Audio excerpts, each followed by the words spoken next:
Good morning, good evening, good night. We're watching this transmission. It is I, Mike Martins, broadcasting from Merritt, British Columbia.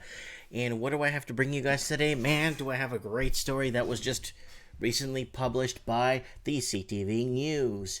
Metro Vancouver Properties lost $90 billion in value, analysis claims.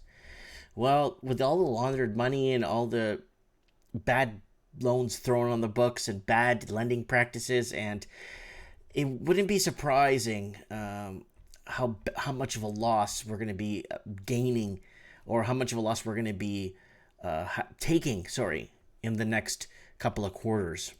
So a new analysis of Metro Vancouver's ice-cold real estate market shows just how much typical homeowners, how much value they're losing as prices plummet. And tonight, some of those homeowners are putting part of the blame on new taxes. CTV's Ben Miller. what do you guys think? It's not new taxes. Nobody could afford to buy anything. The Vancouver proper or the Canadian proper can't buy nothing. So unless they get more money, like these homes weren't fueled by wages. They were fueled by debt, right? And obviously offshore money being parked. Milger is live at Cabinet Minister David Eby's Point Grey constituency office tonight. Okay, so let's see what this says here. New analysis commissioned by a group that has protested the school and speculation tax is painting a new picture of Metro Vancouver's weakening real estate market. Yes, property taxes definitely are obviously going to be a make or break for a lot of people. But they have to raise property taxes because property prices are declining. They need to raise property taxes. The property taxes need to be in sync with where the houses were at peak. So when the housing prices go down, taxes have to go up. How are these cities going to fund their infrastructure, right? So according to the numbers released to a group called Set Up Now, which says it is a nonpartisan, not-for-profit society that opposes the political parties that divide and weaken communities, Metro Vancouver properties have lost an on-paper value of nearly $90 billion, right? So remember, $200 billion was laundered through Canada, and Canada would be in a recession if it wasn't for criminals laundering money. So the data was compiled by Paul, a senior partner at Bruges Associates Lodge, who specializes in commercial real estate and property tax appraisals. West Vancouver and Vancouver saw the biggest dips of property value, 14.68%, and that 13% respectively. Vancouver's losses, according to the data, equates to losses of $43.68 billion, with a home losing $153,873 in value. So what are they going to do? Property taxes were super low because prices of houses were severely overinflated, like 16, 17 times the annual income. So there's got to be something's got to give, right? And how are the cities going to continue funding and losing out if property prices go down? Property taxes should go down. It should do that because they should come down together. But no, when property prices go down, they're going to want to raise property taxes because there's, like I said, the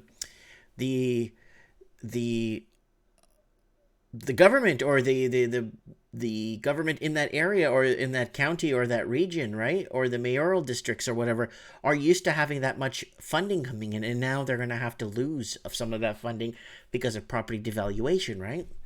While government's goal may indeed be to bottom out the housing market in an attempt to somehow address the complex issue of affordability, they are simply removing billions of dollars from the BC economy, and everyone's determined, that said Sullivan in a release from Setup. The group has organized a protest outside Attorney General David Eby's riding office on Tuesday night on an open house. It is the first time the group has targeted Eby. It has staged similar protests before, organizing a rally outside to talk to Eby at the Vancouver Club in March to protest the speculation and school taxes. But the data highlighted the loss in value comes as Metro Vancouver's one booming real estate market slows down. The Real Estate Board of Greater Vancouver said there were 1,829 sales in April, which is a whopping 43% below the 10-year sales average for April. So here's the problem, guys. People need to understand this, okay?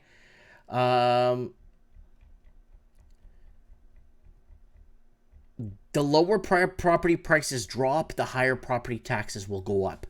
Plain. Okay, or people will be taxed more on their wages, or what else?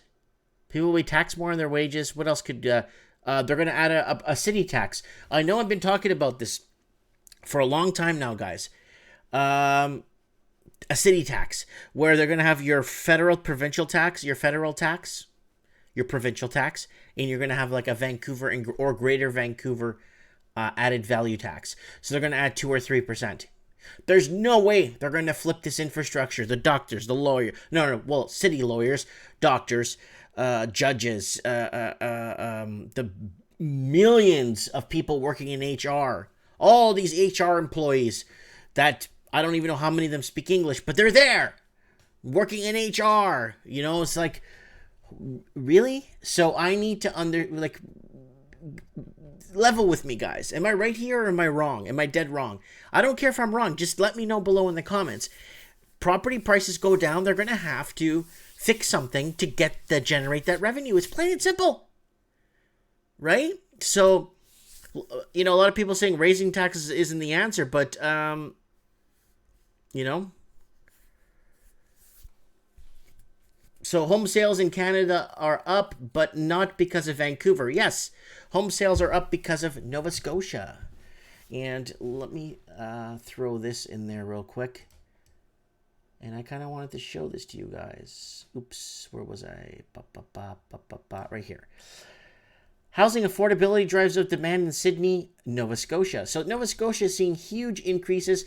The average house price is between $130,000 to $180,000, now selling within 14 days. So you're going to see a lot of people moving to these cheaper towns. So Q1 of 2019, the average home price was $122,000, and these are like 4 or 5 bedroom homes too. These are not like little homes like this, big ones, big houses, lots of space, you know.